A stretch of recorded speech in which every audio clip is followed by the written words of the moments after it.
بسم اللہ الرحمن الرحیم۔ السلام علیکم ورحمۃ اللہ۔ کلاس فرسٹ ایئر عزیز طلباء، آج ہم علامہ محمد اقبال کی نظم خطاب باجوانان اسلام کے بقیہ اشعار پڑھیں گے۔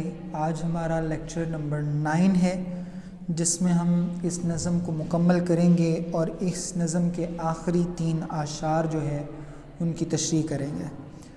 علامہ محمد اقبال فرماتے ہیں، حکومت کا تو کیا رونا کہ وہ ایک عارضی شے تھی، نہیں دنیا کے آئین مسلم سے کوئی چارہ۔ علامہ محمد اقبال فرماتے ہیں، مفہوم ہے کہ حکومت کا کوئی رونا نہیں ہے، کوئی افسوس نہیں ہے کہ وہ ایک عارضی چیز ہے، دنیا کے آئین مسلم سے کوئی چارہ نہیں ہے۔ مسلمانوں کے جو قوانین ہیں اس سے دنیا خلاصی حاصل نہیں کر سکتی۔ تو تشریح طلب شعر یہ ہے کہ اقتدار تو بدل جاتے ہیں، تبدیل ہوتے رہتے ہیں۔ حکومت آج کسی کے سر پہ ہے تو کل یہ تاج کسی اور کے سر پہ ہوگا۔ حکومتیں تبدیل ہوتی رہتی ہیں، اقتدار بدلتے رہتے ہیں۔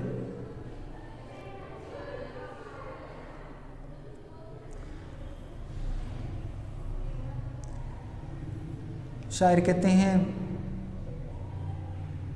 جس سر کو غرور ہے آج یا تاجوری کا، کل اس پہ یہی شور ہے پھر نوحہ گری کا۔ تو حکومتیں، اقتدار جو ہے وہ تبدیل ہوتے رہتے ہیں۔ یہ علامہ فرماتے ہیں ایک عارضی چیز ہے، بدلتے رہتے ہیں، اس کا کوئی افسوس کوئی رونا نہیں۔ لیکن مسلم آئین کو چھوڑنا، دین کو چھوڑنا، اس سے کوئی خلاصی نہیں ہے۔ دین پر عمل کیے بغیر کوئی چارہ نہیں۔ قرآن مجید فرقان حمید میں اللہ رب العزت فرماتے ہیں، ان الدین عند اللہ الاسلام، اللہ نے مسلمانوں کے لیے دین اسلام کو، اس نظام کو بحیثیت نظام زندگی پسند فرمایا ہے۔ تو اس سے ہٹ کر زندگی گزارنا یہ ممکن نہیں ہے، اس سے خلاصی نہیں ہو سکتی۔ ہم اسے نہیں چھوڑ سکتے کہ حکومت کے لیے ہم اپنے دین کا سودا کر لیں، دین کو چھوڑ دیں، ایسا ممکن نہیں ہے۔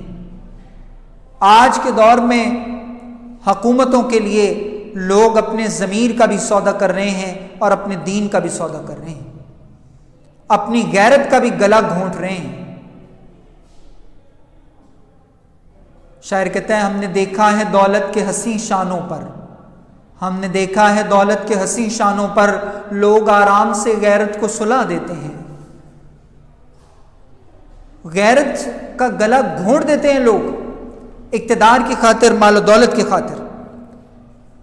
لیکن اقبال کہتے ہیں ایسی حکومت، ایسی دولت، ایسا نظام ہمیں نہیں چاہیے جس میں ہمیں ہاتھ سے اپنا دین گنوانا پڑے۔ مسلمان کے پاس قیمتی سرمایہ اس کا دین ہے، اس کا مذہب ہے، شریعت ہے، دین اسلام ہے، جو زندگی گزارنے کا بہترین طریقہ ہے۔ تو علامہ محمد اقبال رحمۃ اللہ علیہ فرماتے ہیں کہ اس کو گنوا کر زندگی نہیں گزاری جا سکتی۔ زندگی گزارنے کا مسلمان کے لیے ایک ہی اصول اور ایک ہی راستہ ہے، اور وہ دین اسلام ہے۔ قرآن مجید فرقان حمید میں اللہ رب العزت ارشاد فرماتے ہیں، روز محشر اگر تم اس دین اسلام کے سوا کوئی اور دین لے کر میرے سامنے حاضر ہوئے تو تمہارا وہ نظام زندگی قبول نہیں کیا جائے گا۔ اسلام آ جانے کے بعد کوئی اور طریقہ قابل قبول نہیں ہے۔ تو دین کو چھوڑ کر حکومت کی بات کیوں کی جائے؟ ضمیر و غیرت کا گلا کیوں گھونٹا جائے؟ اس لیے اقبال نے کہا، دی ہاتھ سے دے کر اگر آزاد ہو ملت، دی ہاتھ سے دے کر اگر آزاد ہو ملت ہے ایسی تجارت میں مسلمان کا خسارہ. یہ تجارت مسلمان کے لیے نہیں ہے کہ اگر آپ کو اپنا نظام زندگی دے کر اور دین دے کر آپ کو حکومت حاصل کرنی پڑے، تو پھر ایسی حکومت میں کوئی فائدہ نہیں، اسے چھوڑ دینا چاہیے. اور اگلی بات جو علامہ محمد اقبال نے اگلے شعر میں ارشاد فرمائی، آپ فرماتے ہیں کہ حکومت کا تو کیا رونا کہ وہی کاردی شہتی نہیں، دنیا کے آئین مسلم سے کوئی چارہ. اور اگلے شعر میں فرماتے ہیں مگر وہ علم کے موتی کتابیں اپنے آبا کی، مگر وہ علم کے موتی کتابیں اپنے آبا کی، جو دیکھیں ان کو یورپ میں تو دل ہوتا ہے سی پارا. علامہ فرماتے ہیں وہ علم کے موتی، وہ کتابیں ہمارے اسلاف کی جو ہیں، اگر ان کو یورپ کی لائبریریوں میں دیکھیں تو دل سی پارا ہوتا ہے. سی پارے کے معنی ٹکڑے ٹکڑے ہو جاتے. آپ نے ابوالقاسم زہروی سبق میں پڑھا کہ وہ مسلم سائنسدان ہیں جو جراحت کے، جو آپریشن کے سب سے پہلے معجد ہیں. ان کی لکھی ہوئی کتابیں صدیوں تک یورپ کی یونیورسٹیوں میں اس سے استفادہ حاصل کیا جاتا رہا اور آج بھی موجود ہیں. اور ہمارے اسلاف کی کتابوں کو دیکھیں، ہمارے سائنسدانوں کی کتابیں ہیں، ہماری علمی کتابیں ہیں، اس سے آج بھی یورپ فائدہ حاصل کر رہا ہے. حضرت عمر رضی اللہ تعالیٰ عنہ کے بنائے ہوئے قوانین، ان کے لا انہوں نے اپنا لیے اور ہم نے چھوڑ دیے. یہی وجہ ہے کہ جب ہم نے اس راستے کو چھوڑا ہے تو ہم پستیوں اور ظلمتوں کا شکار ہو رہے ہیں. اسی لیے اقبال نے کہا وہ معزز تھے زمانے میں مسلمان ہو کر، تم خوار ہوئے تارک قرآن ہو کر.